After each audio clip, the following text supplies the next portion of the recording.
Ladies and gentlemen, good day and welcome to the Q1 FY27 earnings conference call of Dreamfolks Services Limited.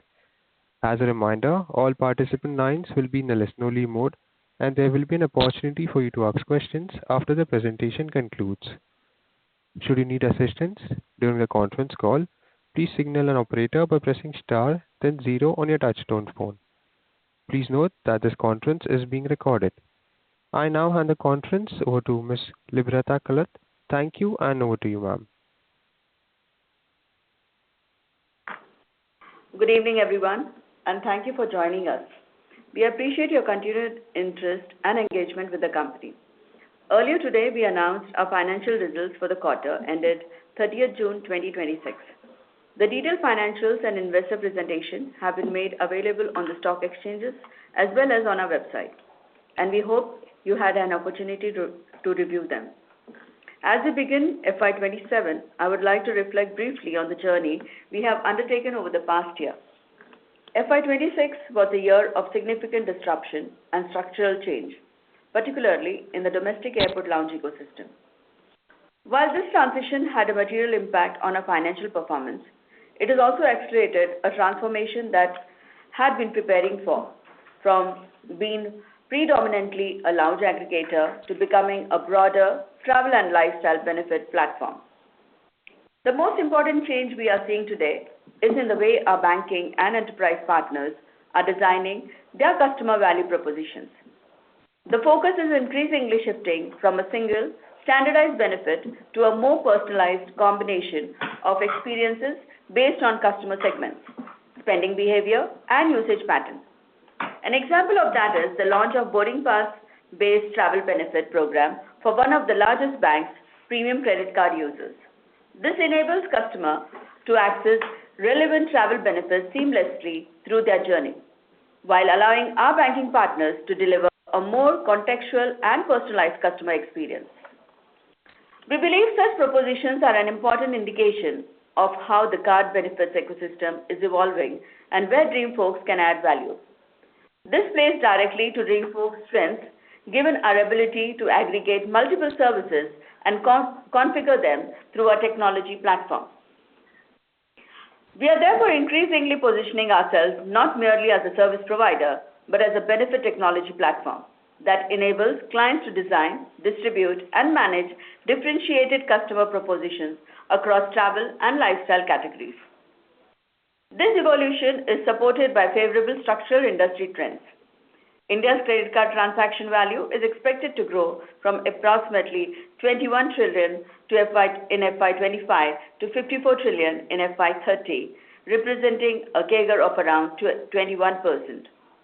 While transaction volumes are expected to increase to nearly 13 billion, at the same time, global travel and tourism continues to expand, with the sector contributing approximately $11.6 trillion to the global economy in 2025.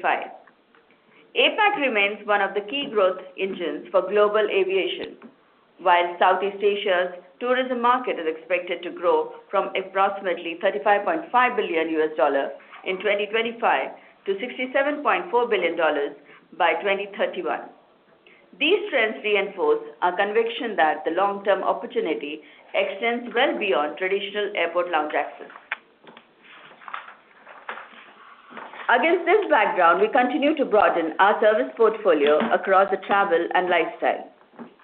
During the quarter, we went live with several major banking programs covering global lounges, global meet and assist, airport transfer, and premium members-only clubs.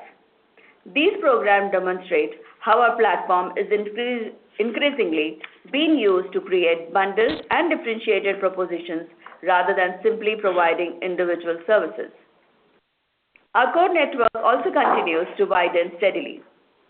As of the end of the quarter, we had 1,100 plus global airport lounges, with more than 70 new outlets added during the quarter. Railway lounges remain an important growth opportunity for us, with 100% coverage across the country. The acquisition of 1011 Hospitality has strengthened our operational control over the segment and enabled us to participate more directly in the growing premium railway travel ecosystem. With the continued modernization of India's railway infrastructure, we see significant potential for railway lounges to become an increasingly important component of the broader travel and lifestyle benefit ecosystem. Golf is another category where we continue to see significant headroom. We now provide access to more than 80 golf outlets in India and over 860 golf courses internationally, strengthening our ability to offer premium lifestyle benefits across geographies. Another area we are closely monitoring is our DF Club membership program. The initial response has been encouraging, with number of memberships sold is showing steady quarter-on-quarter growth. While the initiative is still at an early stage and we remain measured in our approach, the traction so far gives us confidence in its potential to evolve into meaningful direct-to-consumer and lifestyle engagement channel over time. Importantly, the contribution from business outside our traditional lounge offering has continued to increase. Our non-airport lounge services contributed approximately 33% of the top line during the quarter. This is a significant milestone for us because it demonstrates that the diversification strategy is no longer simply a strategic intent. It is increasingly reflected in the composition of our business.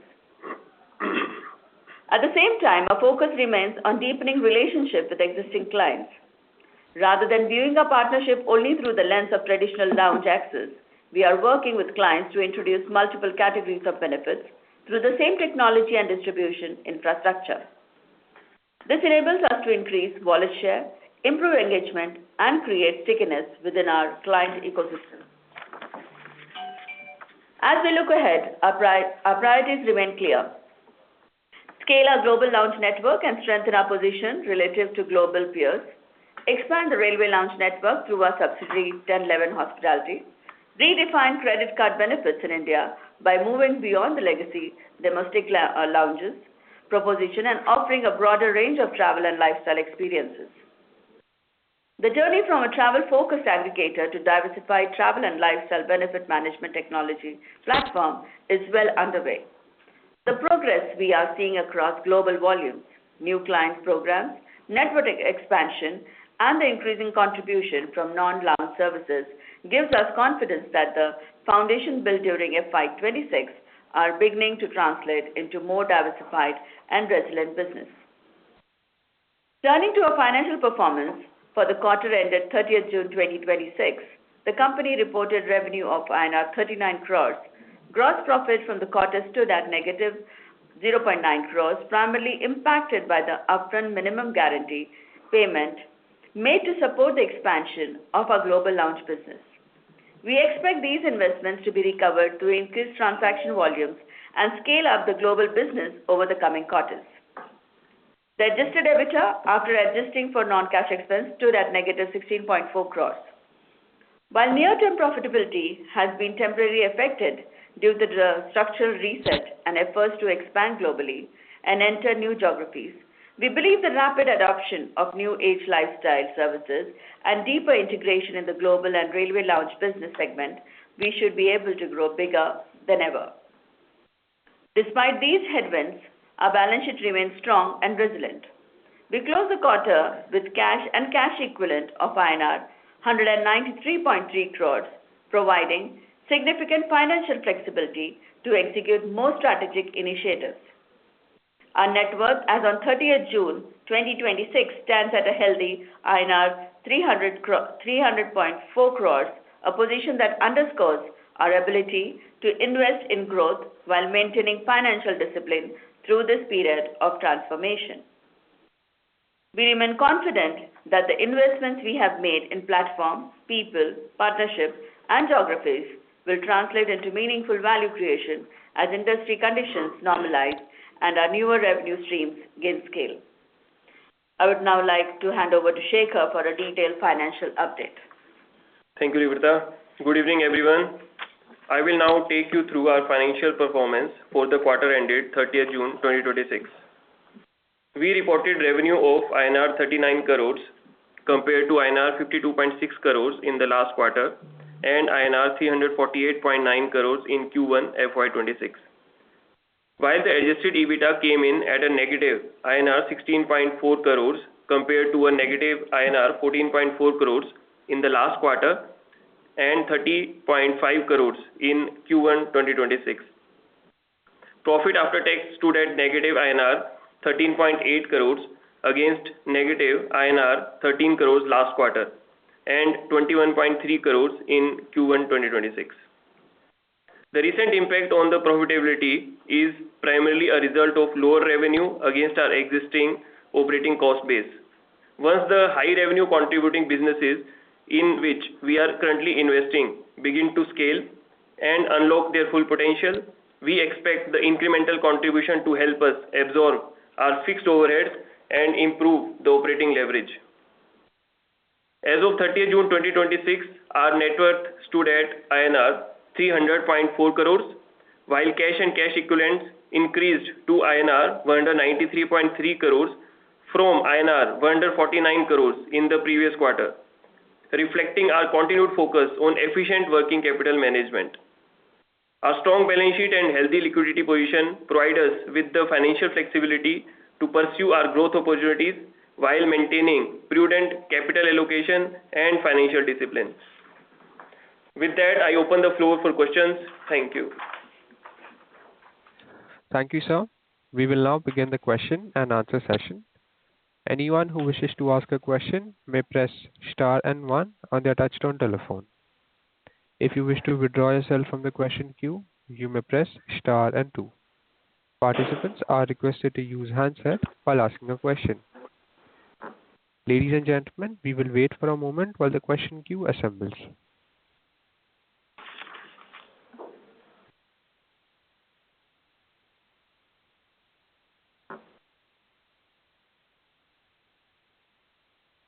Our first question comes from the line of Sparsh Vedmutta with Perpetual Capital Advisors. Please go ahead.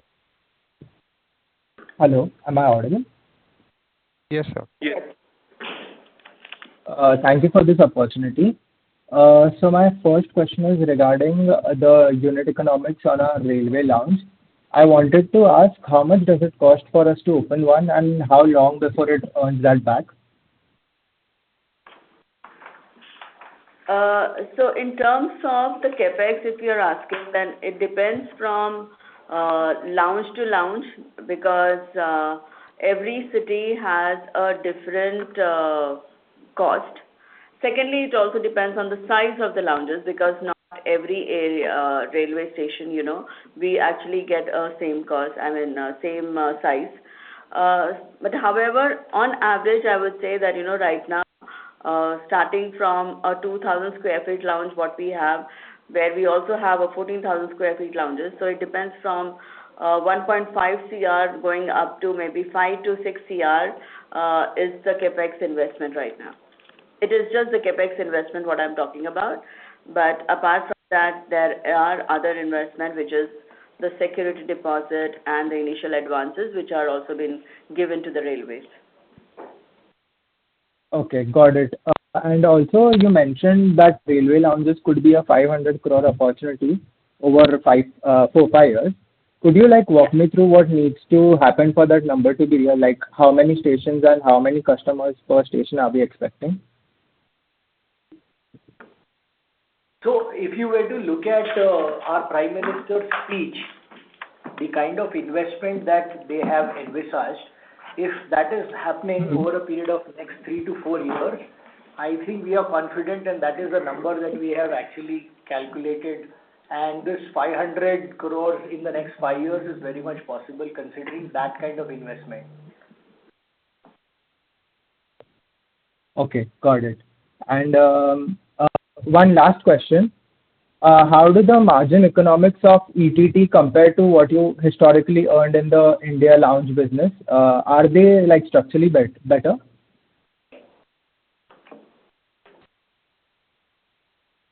Yeah, so almost they are in similar range. Okay. So presently, actually, if you look at it, it is at a similar range. But however, as we mentioned to you that, there are investment in terms of advances, or we are also trying to ensure that, because of the price benefit, we are also giving them in advance amount to the lounge operators.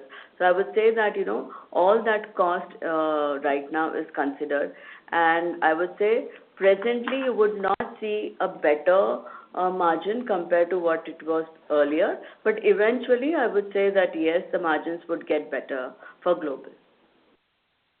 Okay, got it. Thank you. Thank you. Ladies and gentlemen, if you wish to ask a question, you may press star and one.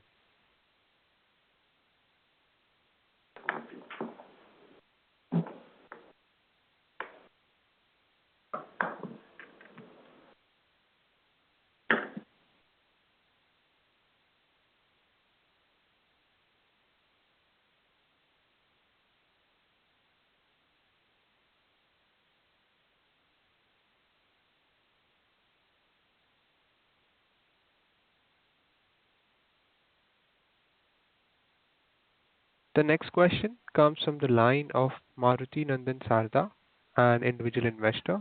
Please go ahead. Thank you. Thank you for the opportunity. Good evening to the management. My question is regarding how many quarters we are looking at to be neutral as far as the bottom line is concerned. That means at break-even level, when are we expecting, how many quarters it is going to take? And if you can just explain in detail, how we are going to reach over there. So I would say that, by next year, we would actually come to the break-even thing. Okay. Now, if you actually ask me that what the model would be, but the model is that, we are focusing more on the global lounges right now. Okay, the focus is on global lounges, the focus is on golf, and also the other services which we have introduced. Now, as we all know that, any new services which actually get introduced in the market, it takes time for the awareness to be built up. So I would say, now if you see the one of the largest bank which has actually introduced the other services. Now, these services were introduced in the mid of May. So initially when it was launched, I would say that, there was communication from the bank, but I think the communication from the bank is not on the regular front, but it is only a word of mouth which actually spreads, and it takes time. So I would say that this particular service itself will take at least a year to pick up, and we start seeing numbers coming from there. Similarly, it would be for the other services as well.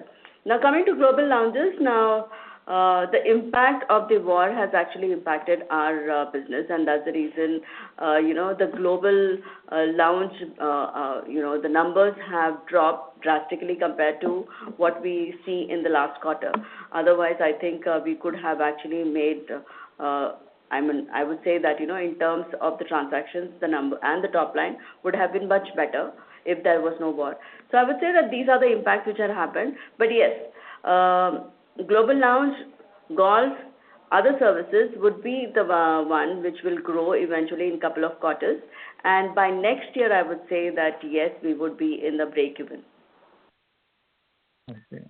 Okay. My second question is in respect of the employee cost. I believe that in the current quarter, we had ESOP expenses. So can you just give me the breakdown, and will it continue in the ensuing quarters as well?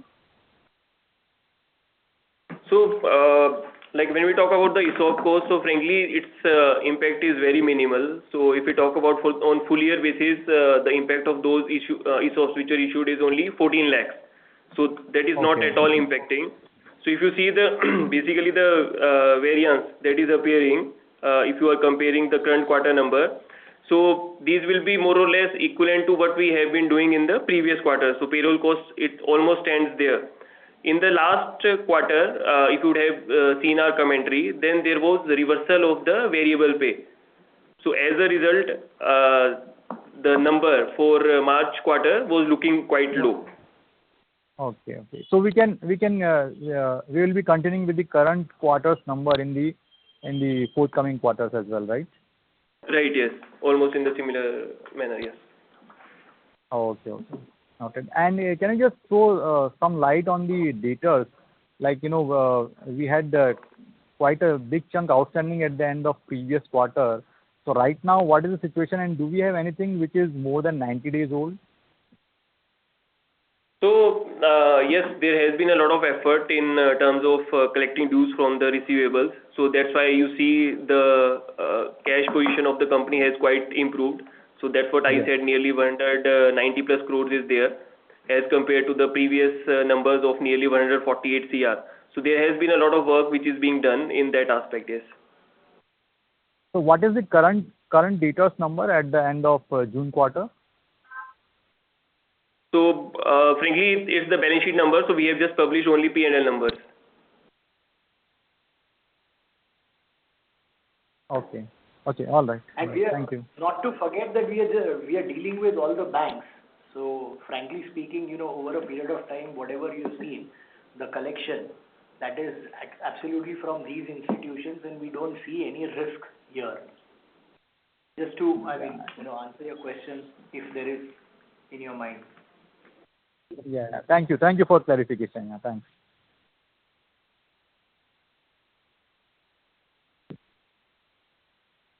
Thank you.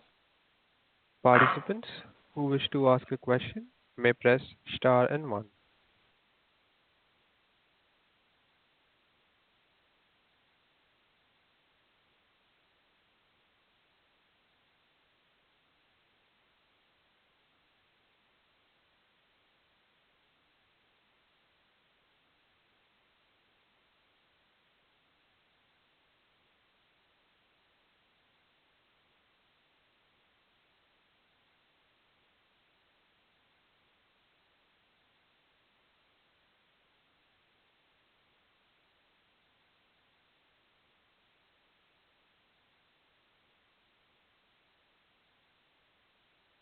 Ladies and gentlemen, if you wish to ask a question, you may press star and one.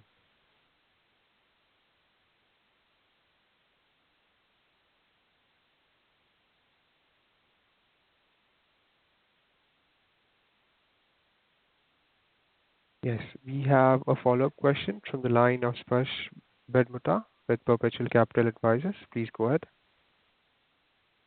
Hello. So I had one more question regarding the Club 2.0. Like, what's the paid membership count or average revenue per user, and how's the retention so far?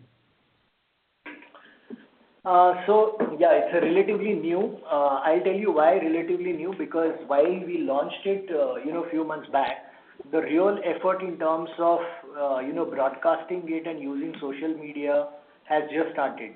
Point number one. In terms of average cost, I think, if you were to look at it, we have three, which is white, orange, and black. So we are selling more of black, which is the high-end model, where the cost is 50,000 to the consumer. To answer your question, what would be the average? The average among all the three would be ballpark 30,000. And we've just started. In fact, you will soon see the numbers getting published.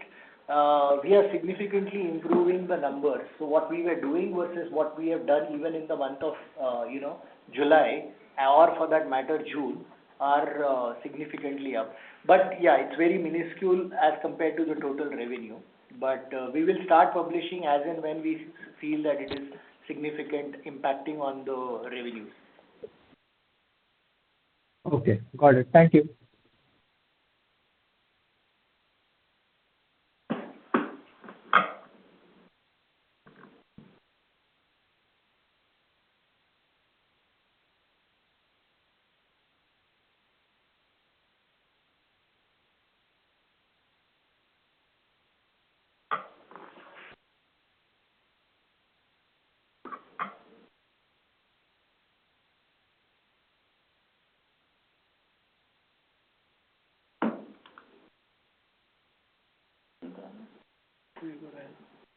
The next question comes from the line of Maruti Nandan Sarda, an individual investor. Please go ahead.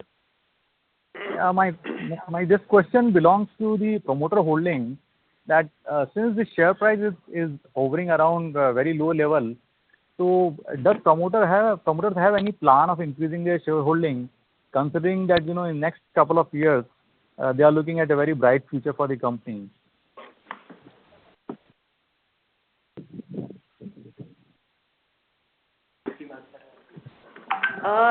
So presently, I think there is no such plans in the promoter group. Because presently, I think the focus is completely on how to bring the business back into the where we were. So I think the focus is completely on that, and I think it is also important that once we grow the business and to actually have the right strategic investors with us. So I would say that that is where the focus is. Okay. So are we looking for any strategic investors right now to invest in our company? As I presently told you that, right now our focus is completely on building and getting back into action where we had started. And I think it is not the right time for me to actually meet up, but it is always better that, first we perform and show, and then it would be better for me to go and meet the investors. So right now I would say that the complete focus is on building the business and nothing on this. Thank you.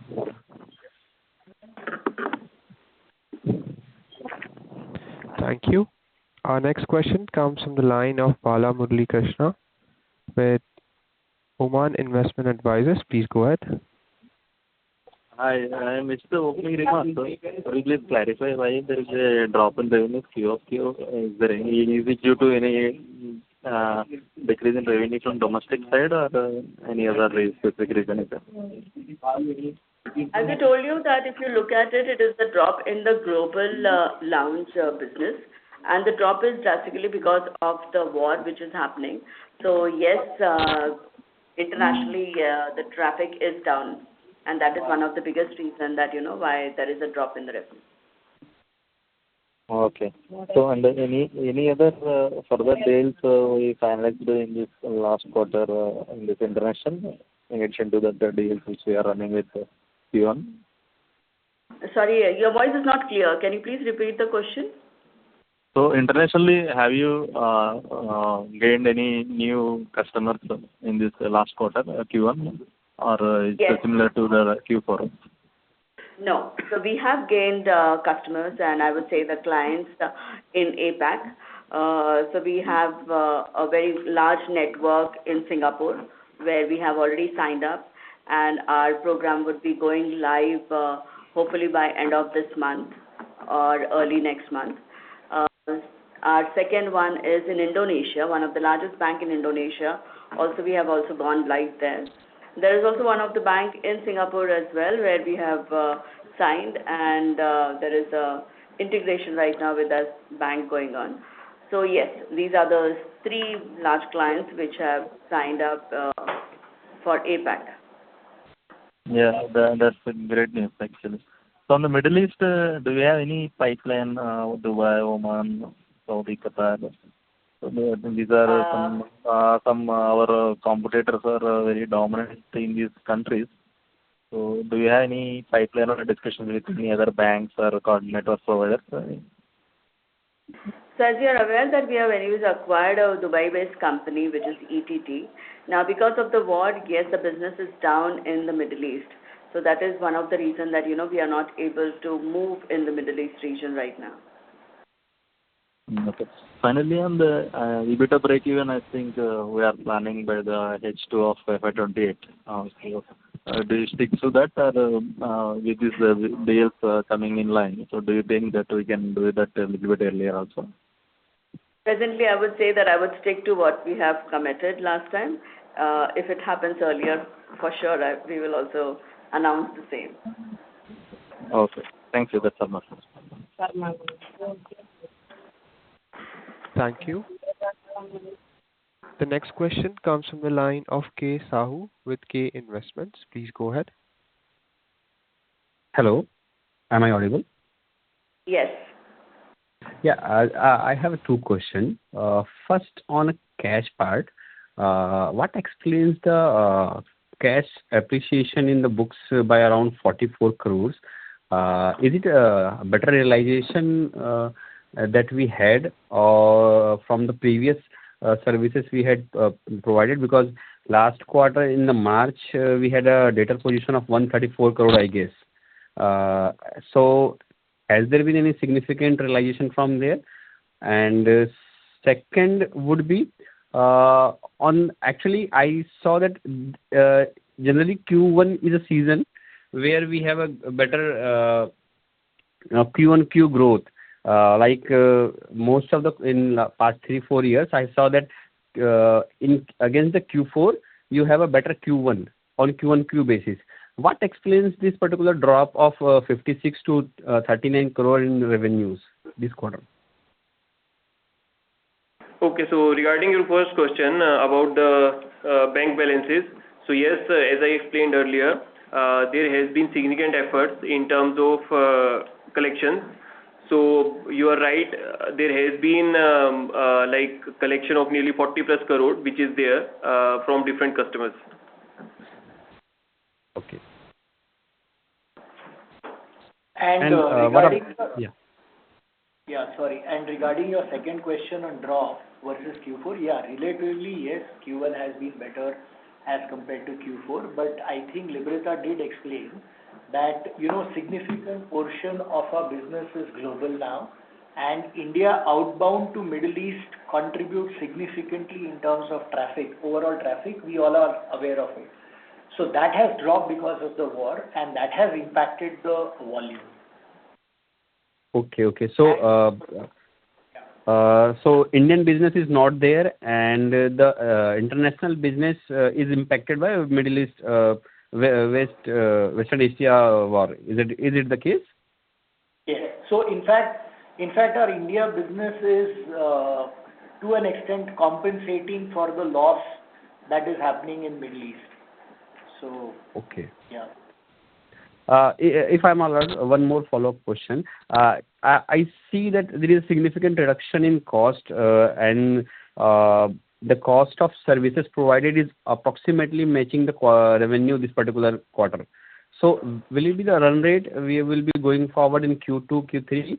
So even if we are not EBITDA positive, our cost of services would be matching our revenues at least? Yes, see, cost of service is a derivative of revenue. So yes, there is a drop in revenue, and hence, of course, there is a drop in terms of cost.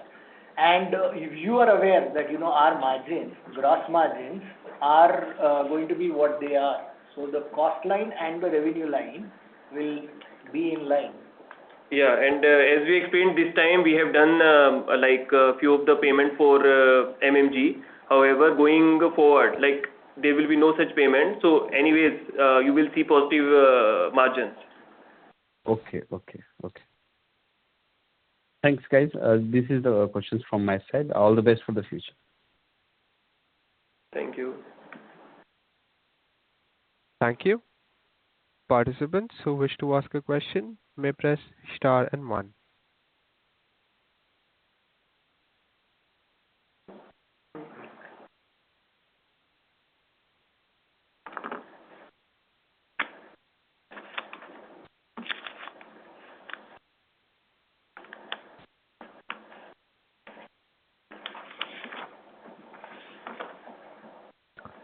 Thank you. As there are no further questions from the participants, I would now like to hand the conference over to Ms. Libreta Kalat for closing comments. Thank you all for joining our earnings conference call today. We hope your queries have been addressed. For any further information, please reach out to our investor relations team. On behalf of the entire Dreamfolks family, I want to express our gratitude for your continued trust and patience through what has been a year of meaningful transformation. We look forward to sharing our progress with you in the quarters ahead. Thank you, take care, and goodbye. Thank you. On behalf of Dreamfolks Services Limited, that concludes this conference. Thank you for joining us, and you may now disconnect your lines. Thank you.